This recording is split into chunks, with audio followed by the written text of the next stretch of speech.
Welcome to Suzanne's studio. I'm Suzanne Barnett, your host, and tonight I am welcoming an eminent young woman.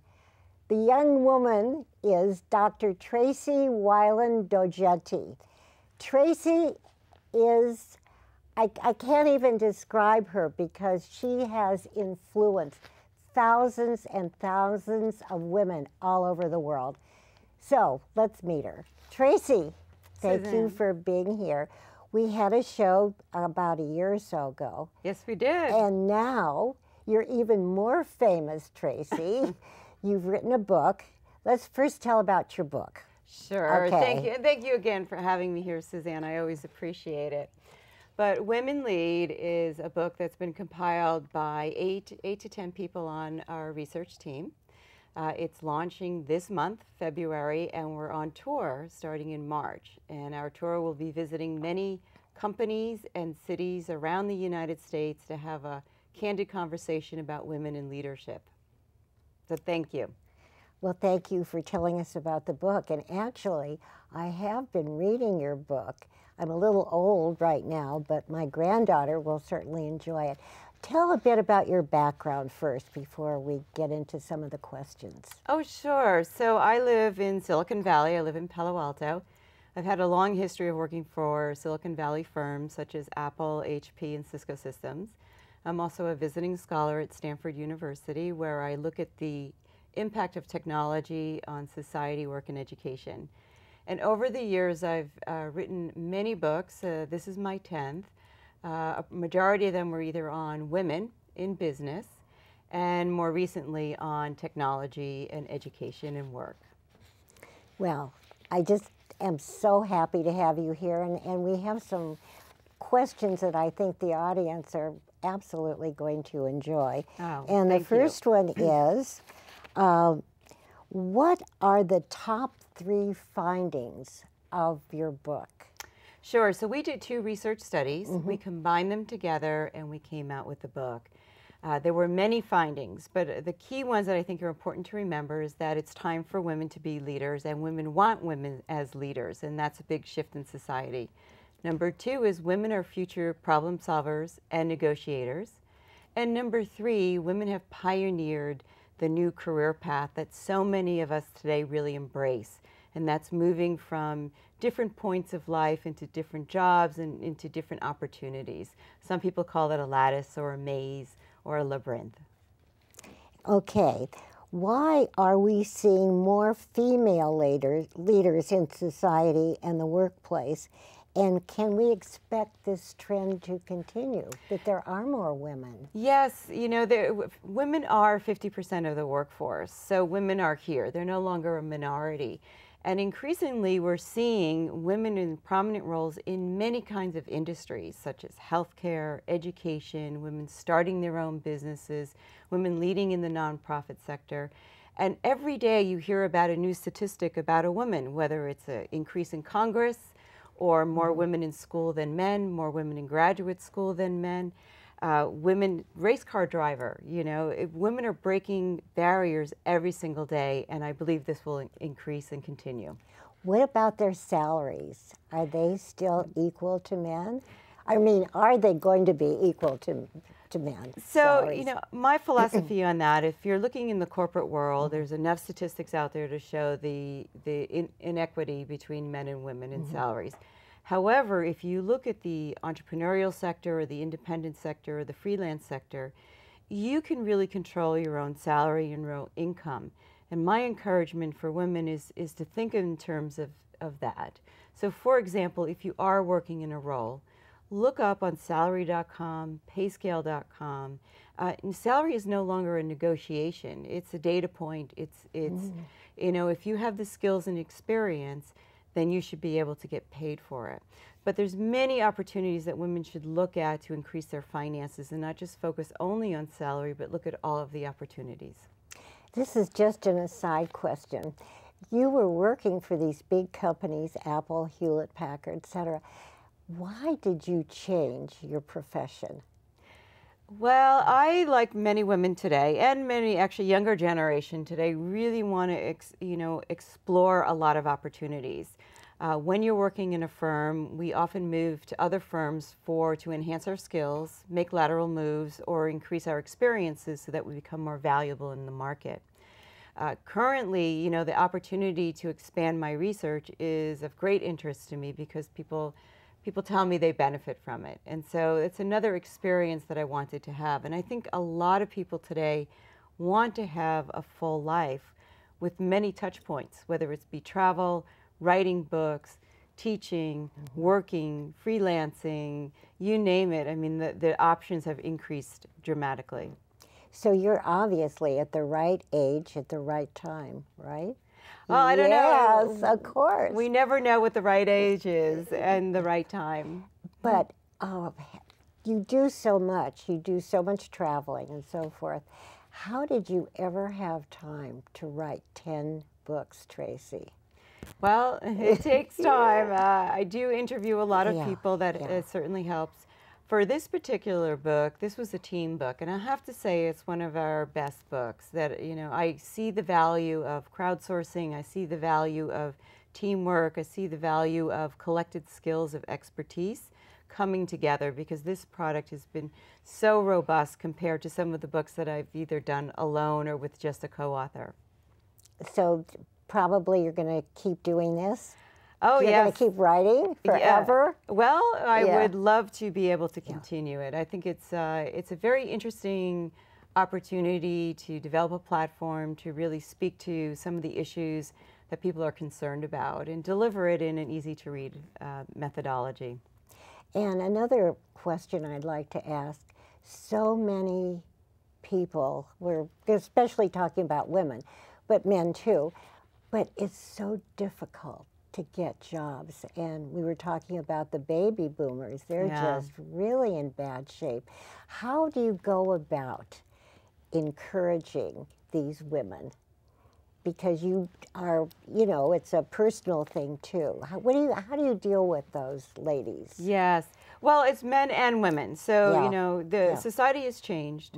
We're living longer. I think a lot of us were not prepared for that. And now we're living to 100, and women live longer than men, at least now they do, and realize that they need to be employed much longer span of life, right? You want to be doing something, you want to keep busy. But the corporate world may not be as kind to all of us, right? So my suggestion to them is you have to start young. You really now have to, and so if you have daughters, teach them to plan, look at their finances, and really take control of their lives, very much like a business plan. You know, what stops do you want to make? What experiences do you want? What makes you happy, but at the same time, what's realistic? For women in their 50s, let's say, one of my best interviews was with a number of women who said, look, sit down and decide, do you have a skill or do you have an expertise? That will help you understand what direction to go. So for example, one woman had a lot of art skills, web skills, technology skills. She set up her environment and her freelance shop around designing and developing technology graphics.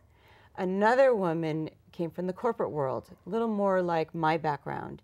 Her expertise is her expertise. She's a seasoned marketing person. So her encore career is developing a marketing consulting practice for firms in the Silicon Valley. So I think that can help people understand, where do I fit, and then what steps can I take? I think one of the smartest pieces of advice that was given to me by a colleague of mine who's 67, planning her encore career for her 70s and 80s, is she said, you know, I'm employed today, but I may not be. I may be too old tomorrow. So she's looking at healthcare, gerontology. So she's taking her gerontology certificate to overlay her education, because she says, who's better to take care of the geezers but the geezers?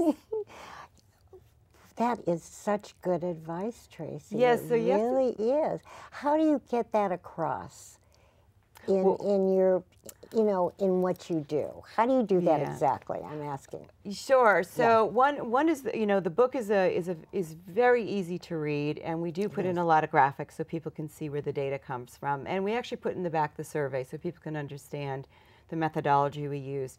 But what it really comes together is when I go out and do speaking tours.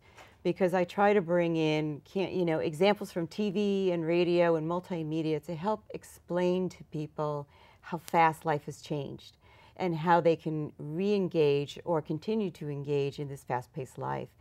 But we also do these leadership panels, which I think is very exciting. So we work with companies, bring in their executive women, bring in their employees, and we have candid conversations. What are the next steps? What's going on in a leader's head? What's their advice? Because so many people are really looking for these answers. So that's how we bring it to life. Oh, that must be a lot better than just sitting at the computer Yes. and in the high-tech firms, right? Yes. Yeah. It's a lot of fun. Oh, it's wonderful. What makes women well qualified for leadership in the 21st century workplace? And that's a good question, because we did do a quantitative survey of men and women, so that's where they check off the boxes. And what was interesting is that women came up very high on collaboration, networking, transparency, ethics, all of these key skills and experiences that people are looking for today in leaders. Now, men on the other side came up high in risk-taking and confidence, which is also very important in today's complex environment. So the combination of the two is very important, but what was so interesting is that women really excelled, and how many women really scored women higher on many of the leadership skills for 21st century. Now, how do the men feel about this, now that the women have really come into their full bloom? Is this tough for the men, do you think? Well, actually, we looked at generations, and what we found was Generation X and Generation Y, often called the millennials, were gender agnostic. So what that means is they've grown up in environments seeing dual working parents. They've had sisters, mothers, grandmothers in the workforce. They've seen them in leadership roles. They see them as parent roles. They don't care. They just want a good leader. And so that's, they don't come in with that gender lens that previous generations had before us. So that's very exciting. Oh, that's fascinating. Yes. Because I still think of the old guys, that they were always the alpha person, alpha dog, right? And now, what about their wives and so forth? What differences did you find between male and female leadership styles? It's kind of what we're talking about. Yes, so men did, and I think it's important for women to take note of that, because risk and confidence are important, not only in the workforce, but also for entrepreneurs. And so as a women CEO said to me, what separated me from men and women was that I took risks. So the person who takes the risk, a calculated risk, is a lot more advantage because they can position themselves and they're going to go for it. Same thing on the entrepreneurial side. We talked to women business owners who said what makes me different from other business owners, male or female, is that I took the risk. I had confidence in myself and I went out there and took a risk. And I think that's something important for all of us to learn, because a lot of women feel that maybe they don't have the confidence to do it. And quite frankly, they're very smart and they can do it. It's just getting that little confidence. And so how do you go about instilling that? A lot of women said that they increase in confidence as they increase in education. And it's no wonder that there's more women in college today now enrolling than men, and more women pursuing advanced degrees. In fact, it's shifted quite a bit in medical and in the legal industries. So you can see that women get their confidence from education and experience, and really from each other. And I think that's an important shift. It seems to me, this is very prejudicial, but it seems that women have better systems than men do. Like men they're non-intimate compared to us women, where we'll just tell our whole story. And so there's much more intimacy with women in terms of really expressing themselves, don't you think? So this came up in our study, that women really have these what we call modern attributes that are very necessary in the 21st century workforce, that people do want to have collaboration. They do want to have people who listen and engage with them. They do want to have strong teams. And in the past, the workforce was a little more hierarchical. It was a little more segregated. And today it's very different. So women really excel in this kind of new environment, which is very exciting. Your job is fabulous. Yes, I mean, it is. you're not going to ever quit, are you, Tracey? No, and I just meet all these wonderful women, so it's fantastic. Yeah. What about the men? Are there cute men out there too? Except you've got a fabulous husband, so forget it, right? Ignore that question. Okay. What differences did you find among younger and older generations? So we did find a few differences. The youngest generation, Generation Y or millennials, these people are in their 20s. They have a lot more confidence, they have a lot more drive, and they have expectations of being leaders at a younger age. Now, you could say that about many generations, but that's how it's scored. Generation X is quite interesting because many of them follow the rules of the baby boomers, but they're still waiting for their opportunity to rise in a company. Part of the problem is that baby boomers haven't really left. They don't need to leave if they're functioning and doing well in the company, but most people expected them to exit so that the next generation would move forward. At the same time, you have the younger generation kind of clipping at the heels of Generation X. So Generation X is an interesting generation because they're ready for leadership, they're in management positions, and they have to make a decision, should I stay or should I go, and how do I do that? Baby boomers are, 50 this year and up. It's a very large segment of society. This is the group that really identified with their career, identified with the office, corner office, the 15th floor, the 20th floor, the car, the parking spot. This is the generation that really stayed in the workforce for the long haul. So the perspectives are quite different. What's interesting to note today is all three generations are in the workforce together. That makes for very robust teams. So I think if you're in the workforce and you have multiple generations, you can really see how to map all of this great experience and skills together to have a strong team.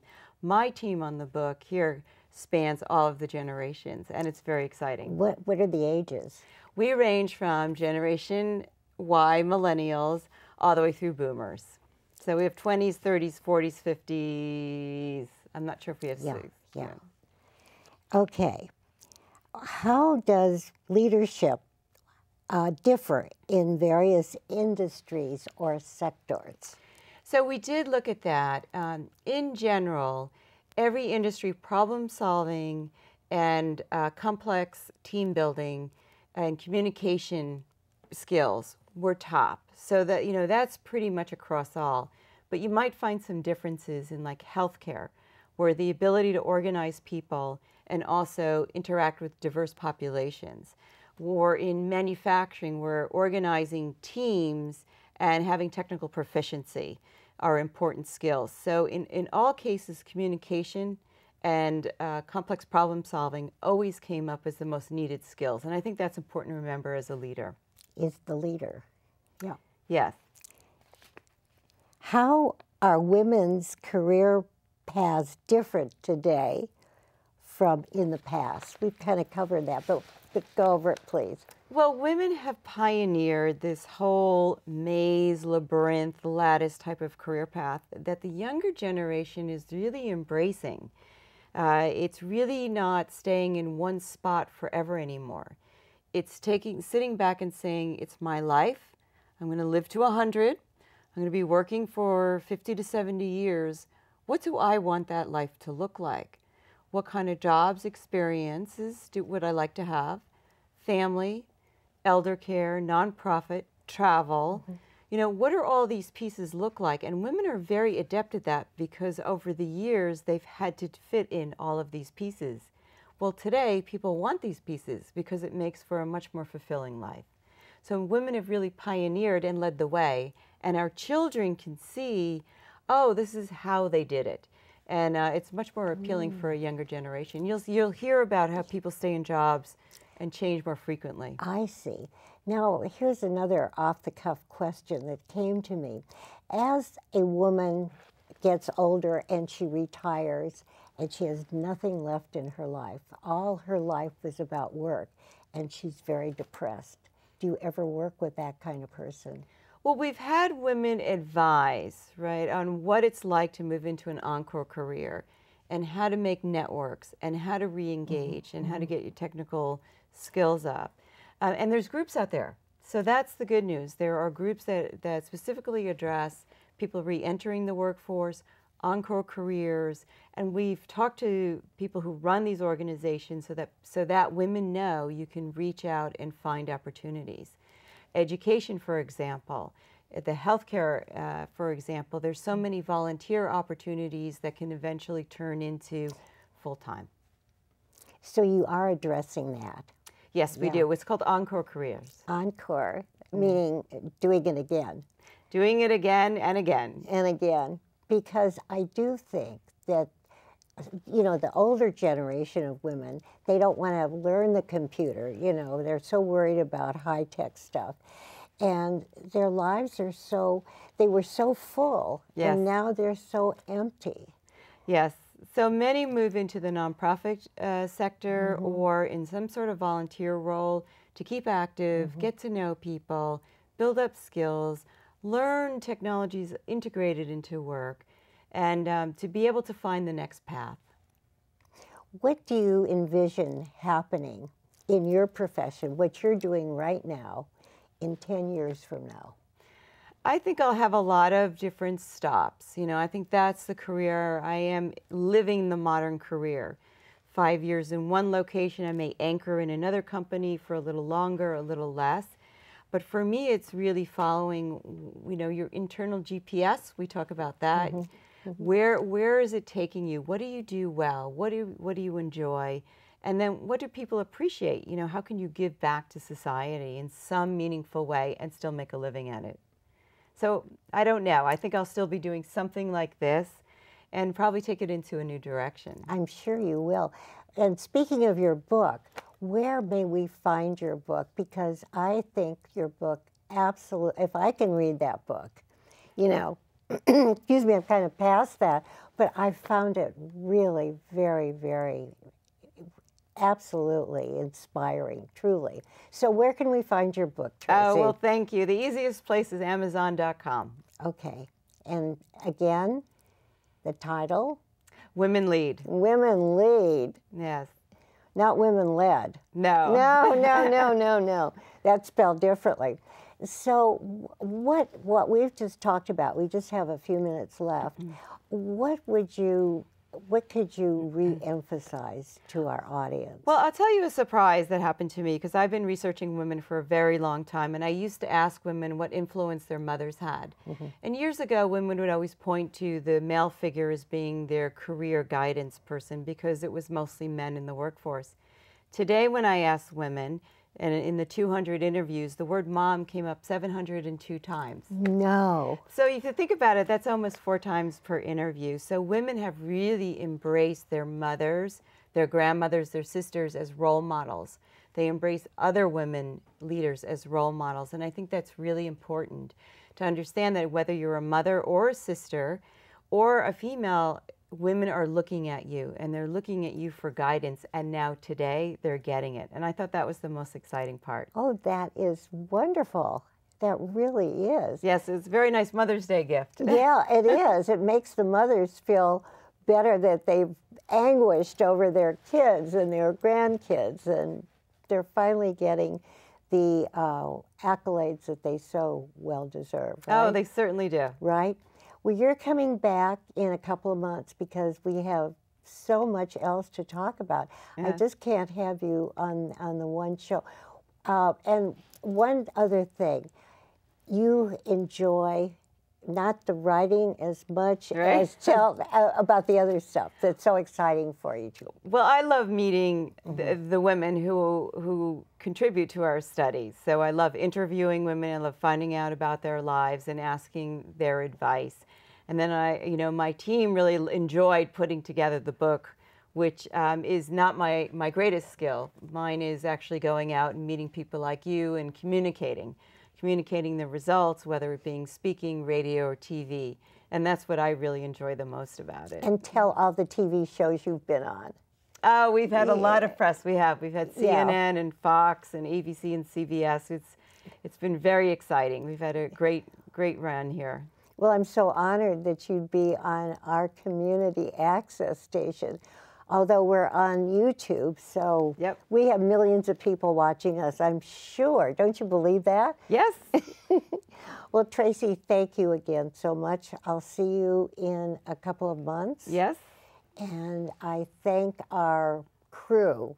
We have a very special crew. We're all volunteers, and hopefully KQED or NBC will pick us up. I mean, I don't know what I'm smoking. I'm just kidding. And of course, I want to thank our audience for watching. And you know what? Truly, I can't wait to see you again. Bye-bye. Bye-bye. Thank you.